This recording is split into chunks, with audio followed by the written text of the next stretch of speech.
नमस्कार, आप देख रहे हैं तथ्यों की दुनिया समाचार। आइए रुक करते हैं आज की खबर की ओर। पीड़ित सत्यन ने अमानत में खयानत करने को फर्जी मुकदमा दर्ज कराने का लगाया आरोप। आला अधिकारियों से निष्पक्ष जांच कर लगाई न्याय की गुहार।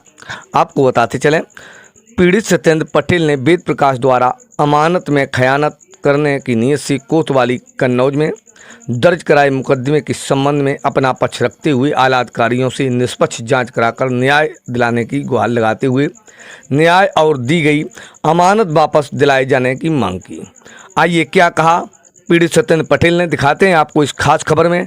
देखते रहिए तथ्यों की दुनिया समाचार। संवाददाता संतोष तिवारी की रिपोर्ट। ये वेद प्रकाश ने भी वहाँ धुला है गाड़ी से उतर के, और वहाँ धुल के ये साफ करके गाड़ी के पास ये लोग खड़े हैं। सत्येंद्र पटेल ये होटल में पीछे खाना खा रहे हैं।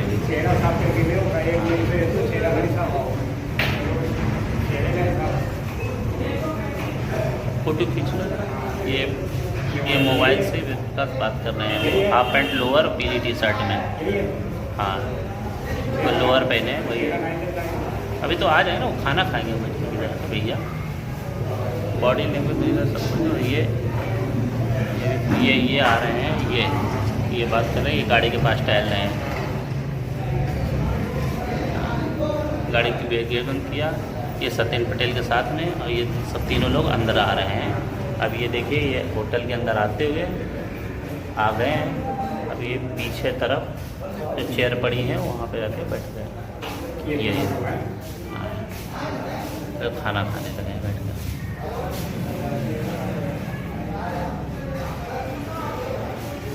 क्या नाम है आपका? मेरा नाम सत्येंद्र पटेल है। कहाँ के रहने वाले आप? मैं पहला जसोदा का रहने वाला हूँ। ये आप 29 तारीख प्रधान में क्या मामला है ये आपका?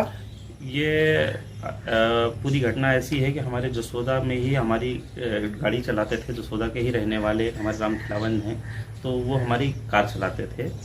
तो उसी हिसाब से उनके पूरा परिवार से, फैमिली से उतना मेल मिलाप हो गया जी। तो उनके जो बिटिया है उनकी नाम है आरती, और उनके जो पति हैं उनका नाम है वेद प्रकाश जी।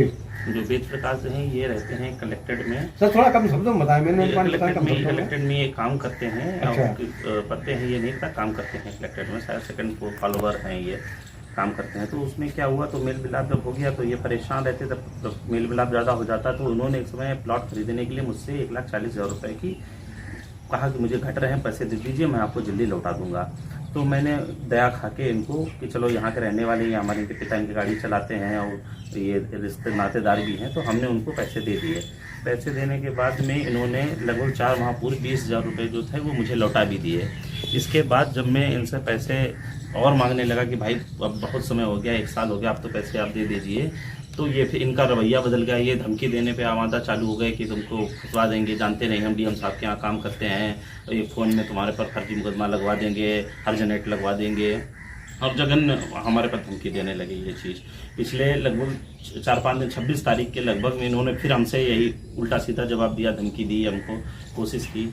और 29 तारीख को शाम को जब मैं कानपुर से लौट के आ रहा था तब मेरे पास फ़ोन आया, एक आसिफ है जसोदा की, उनको फ़ोन आया कि भैया कहाँ पे हैं, हम बाइक नहीं लाए, जसोदा में रहते तो हमको बुलाते लेते चलना। तो हमको बुलाने के लेने के लिए हमने उनको बुलाया, तो ये पहले से उनके साथ में थे और आके मेरी गाड़ी में बैठ गए। तो हमने सोचा कि ये शायद पैसे के लेन देन में हमसे कहते थे भैया बैठना, कुछ व्यवस्था होगी तो आपको हम जल्दी दे देंगे।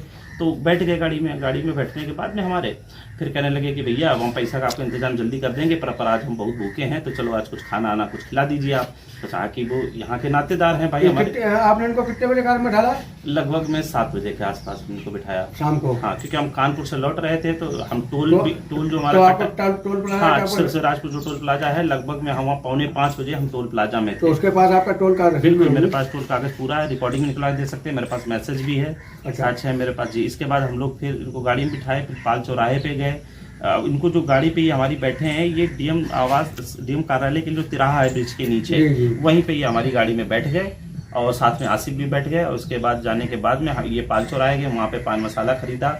हम गाड़ी में बैठे, आसिफ खरीद के लेके आए। फिर उनका भैया में भूख लगी है, खाना खिला दीजिए कुछ इतने दिन बाद, और हम आपका पैसा व्यवस्था जल्दी कर देंगे, पर आप भूख लगी आज कार्यक्रम का। तो हम उनको हरदोई रोड पे स्थित एक पिंटू ढाबा है, वहाँ पे जाके हम लोगों ने फिर जाके खाना खाया। जाके खाना खाने के बाद में करीबन 9:30 बजे हम वहाँ से खाना खा के निकले, जिसमें 4-5 कैमरे लगे पिंटू ढाबा में। उसकी रिकॉर्डिंग भी हमने निकलवाई है और हमने संबंधित कोशिश करेंगे कि हम वो पुलिस को भी दें, मीडिया कर्मियों को भी देखें कि हमारे साथ में ये खाना खा रहे हैं, साथ में बैठ के। खाना खाने के बाद में ये हमारी फिर गाड़ी में बैठते हैं, हम सब लोग बैठते हैं आराम से, और आने के बाद हमने डीएम जो आवास है उसके ठीक गेट के सामने गाड़ी हम आपने डीएम आवास सामने कितने बजे इनको छोड़ा है? लगभग में आप 10 बजे समय, पौने 10 बजे समय होगा। बिल्कुल गेट पे तो मतलब आप ये कुल मिला कहना आप है कि आप जो है शाम के 7 बजे लेकर के रात के 9:30 बजे तक जहाँ भी रहे, मतलब डीएम ऑफिस और ये पिंटू होटल जी, आप कैमरे के परित में बिल्कुल हर कमरे हमने जहाँ पे बिठाया वहाँ पे भी कैमरे लगे, पाल चौराहे पे भी कैमरे लगे, पिंटू ढाबा में भी कैमरे लगे। वहाँ से मैंने रिकॉर्डिंग निकाली भी है, मैंने आप पत्रकार बंधु लोगों को दिखाऊंगा भी। और इसके बाद में मैंने जब वापस छोड़ा को डीएम बंगले के सामने इनको आके, तो उस समय भी वहाँ कैमरे लगे हुए थे।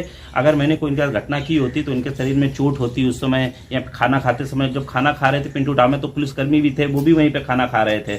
अगर कोई घटना उस समय हो रही होती या फिर ऐसी घबराहट होती तो वो पुलिस को बुला सकते थे, या फिर ऐसे प्रेम से खाना नहीं बैठ के खा रहे होते। और जब मैंने इनको उतारा, 10 बजे उतारा है गाड़ी में लगभग इनको, रात को डीएम आवास के गेट पे इनको, तब ये ना इनके साथ कोई बहस का दिखेंगे, आप कैमरे में देखेंगे, ना कोई बहस हो रही है, ना झगड़ा हो रहा है। ये प्रेम से उतर के आराम से गए, हम लोग अपने घर आ गए, ये अपने घर चले गए वहां से। और फिर इसके आने बाद दूसरे दिन उन्होंने ऐसे मुकदमाबाजी कर दिया हमारे, जबकि हमने इनके खिलाफ एप्लीकेशन उस दिन दिया था कि पुलिस में हमने एप्लीकेशन दिया था कि मेरा पैसा लेन देना है, ये हमें ऑलरेडी मुकदमा में फंसाना चाहते हैं, ये मैंने दे के रखा था। आपने किसको किसको दिया है, दिखाएंगे? ये मैंने कप्तान साहब को भी दिया था और मैंने थाने में भी मुख्यमंत्री जी को है। हाँ रखवाई थी, और इसके बाद लिखा भी था। और हाँ तो करो हाँ, और इसके बाद मैंने मुख्यमंत्री जी को भी दिया था और एसपी साहब को, सबको मैंने रजिस्ट्री भी की थी, इसीलिए ताकि मेरे हो। इसके पास मेरे पास रिसीविंग भी है, मेरे पास ये देखिए रसीद भी है जो मैंने रजिस्ट्री करी है।